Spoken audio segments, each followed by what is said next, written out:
आप सभी का स्वागत करती हूँ। आज की सीरीज में हमारे साथ हैं मिस्टर अंकुर पाठक, जो प्री स्क्रीनिंग सेल के ग्रुप इंचार्ज हैं। आज श्री अंकुर पाठक जी हमारे साथ प्री स्क्रीनिंग से संबंधित इंफॉर्मेशन साझा करेंगे। तो मैं श्री अंकुर पाठक जी को वेलकम करती हूँ इस शो पर। नमस्ते सर। Thank you. तो सर, मेरा पहला सवाल आपसे ये है कि प्री स्क्रीनिंग सेल क्या है और इसका ऑब्जेक्टिव क्या है? देखिए, मंडल जो है पिछले कई दशकों से उद्योगों को कंसेंट और ऑथराइजेशन इशू करता आया है। उसके लिए प्रक्रिया ये है कि एक कंसेंट लेने वाला आदमी अर्थात इंडस्ट्री अप्लाई करती है, बोर्ड में वो एग्जामिन होता है और हम उस पर फाइनल डिसीजन लेते हैं। लेकिन ये देखा गया कि कुछ इनकम्प्लीट एप्लीकेशंस दस्तावेजों की वजह से जो मूलतः रूप से इनकम्प्लीट हैं वो हमारी पेंडेंसी में रहती थी, और फिर जब हम उन्हें रिफ्यूज करते थे तो इंडस्ट्री ने जितनी भी फीस जमा कराई होती थी उससे पहले वो सब कंज्यूम हो जाती थी और इंडस्ट्री को काफी फीस देनी पड़ती थी। तो इसके लिए बंडल ने 2021 में जुलाई 2021 में प्री स्क्रीनिंग शाखा का गठन करते हुए प्री स्क्रीनिंग की प्रक्रिया को शुरू किया। इससे हमारा मेन उद्देश्य ये था कि जो उद्योगों को भारी फीस का नुकसान हो जाता है रिफ्यूजल के केस में, वो भी दस्तावेजों की कमी के कारण, वो नहीं हो, और इन अधूरे इनकम्प्लीट एप्लीकेशंस की वजह से जो राज्य मंडल में पेंडेंसी की संख्या बढ़ती हुई दिखती है आवेदनों की, उस पर थोड़ा अंकुश लग सके। अच्छा जी सर। तो सर, मेरा दूसरा सवाल ये है कि प्री स्क्रीनिंग के लिए कहाँ अप्लाई करना पड़ता है? प्री स्क्रीनिंग के लिए आपको उसी तरह से अप्लाई करना है जिस तरह से कोई इंडस्ट्री वाला आज तक नॉर्मल एप्लीकेशंस के लिए अप्लाई करता आया है। आप नॉर्मल एप्लीकेशन की तरह Rajasthan state pollution control board की वेबसाइट पे जाकर के एसएसओ के माध्यम से आप अपनी एप्लीकेशन भर सकते हैं। वो हमारा सिस्टम है कि वो पहले किसकी प्री स्क्रीनिंग के पास आती है। तो ये जो एप्लीकेशन का फॉर्मेट है, ये टीडीएस है या लोगों के लिए इजीली अप्लाई करने के लिए है? स्टैंडर्ड फॉर्मेट है, उसी को भरना होता है। उसके साथ आपको जो भी आवश्यक दस्तावेज हैं वो आपको अपने अपलोड करने हैं। आपको जो भी प्री स्क्रीनिंग के लिए जो भी फीस है वो आपको जमा करनी है।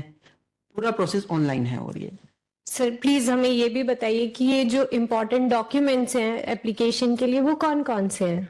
देखिए, आवश्यक दस्तावेज जो हैं वो समय समय के साथ बदलते रहते हैं। वर्तमान में राज्य मंडल के आदेश दिनांक 28 अगस्त 2023 में चेकलिस्ट ऑफ डॉक्यूमेंट्स के नाम से हमने लिस्ट ऑफ डॉक्यूमेंट्स रिलीज करी हुई है, जो कि मंडल की वेबसाइट पर सुगमता से उपलब्ध है। उसमें जो भी दस्तावेज आपके उद्योग के ऊपर जब आप अप्लाई कर रहे हो आप उसको देखें। जो डॉक्यूमेंट्स आपके ऊपर अप्लाई होते हैं आप उन्हें अपने एप्लीकेशन में अपलोड करें ताकि आपकी एप्लीकेशन को प्रोसेस करना ईजी रहे। तो सर, ये जो प्रोसेस है प्री स्क्रीनिंग का, इसमें कितना टाइम लग जाता है? मतलब लेंदी है या जल्दी से हो जाता है ये प्रोसेस? देखिए, प्री स्क्रीनिंग प्रोसेस आया ही इसलिए था ताकि जो हमारी इनकम्प्लीट एप्लीकेशन है वो हमारे यहाँ लंबे समय तक पेंडिंग नहीं रहे। तो प्री स्क्रीनिंग का प्रोसेस बहुत फास्ट प्रोसेस है। इसके अंदर हम जो पूर्ण एप्लीकेशंस आती हैं वो तो 3 दिन के अंदर ही हम उनमें प्री स्क्रीनिंग की प्रक्रिया पूर्ण कर लेते हैं। जो एप्लीकेशंस इनकम्प्लीट आती हैं उनकी प्रोसेसिंग में समय लगता है क्योंकि उनको उसमें सुधार करने का मौका दिया जाता है। तो सर, ये सुधार करने का मौका किस द्वारा दिया जाता है? कोई मैसेज किया जाता है या कोई मेल किया जाता है? किस तरीके से इनको ऑप्शन दिया जाता है? उद्योग जब अप्लाई करता है तो वो प्रोसेस पूरा ऑनलाइन है हमारा। जी सर। उसी ऑनलाइन एप्लीकेशन को हम प्रोसेस करते हैं, एग्जामिन करते हैं ऑन द ग्राउंड्स ऑफ जो भी हमारे नेसेसरी चेकलिस्ट ऑफ डॉक्यूमेंट्स के हिसाब से डॉक्यूमेंट है। उसमें फिर जो कमी हमें लगती है उसको उद्योग को ऑनलाइन ही भेजा जाता है। वो अपने एसएसओ पोर्टल में Rajasthan state pollution control board के अपने ऐप पे जाकर के उस सूचना को देख सकते हैं। उसका उत्तर भी उन्हें ऑनलाइन ही सबमिट करना है। उसके उत्तर को जमा करने के लिए उन्हें 15 दिन का समय भी दिया जाता है कि भाई 15 दिन में आप इसको अप्लाई करते हैं। अच्छा, फिर ये प्री स्क्रीनिंग का सारा प्रोसेस हो चुका है, एप्लीकेशन आ गया है, उन्होंने अपने सारे डॉक्यूमेंट सबमिट करवा दिए, उसके बाद नेक्स्ट स्टेप क्या रहेगा इसमें सर? नेक्स्ट स्टेप्स में ये है कि आपने प्री स्क्रीनिंग की प्रोसेस सपोज करिए हम प्री स्क्रीनिंग शाखा ने आपका एप्लीकेशन एक्सेप्ट कर लिया है। तो जब हम प्री स्क्रीनिंग से कोई एप्लीकेशन एक्सेप्ट करते हैं तो उद्यमी के पास एक मैसेज जाता है और मेल जाती है कि आपकी फीस इतनी हुई है, कृपया इतनी फीस जमा कराएं। उस फीस को जमा कराने के लिए उनको 15 दिन का समय मिलता है। वो 15 दिन के अंदर अगर वो फीस जमा करा देते हैं तो सिस्टम स्वतः ही उनकी जो एप्लीकेशन होती है वो जो भी कंसर्निंग ग्रुप इंचार्ज या रीजनल ऑफिस होते हैं उनके स्तर पर ट्रांसफर कर देता है, जिसपे कि कंसर्निंग ग्रुप इंचार्ज और रीजनल ऑफिसर एक्ट अपॉन करते हुए फाइनल डिस्पोजल करते हैं। तो इस फॉर्म को फिल करने में या इस प्रोसेस में कोई टेक्निकल हेल्प की जरूरत पड़ती है?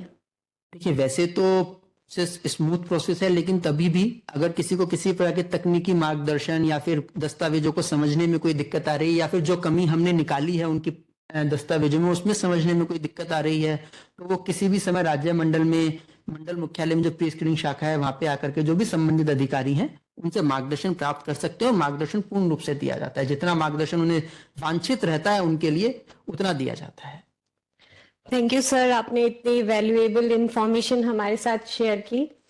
So keep watching the show RSPCB special series.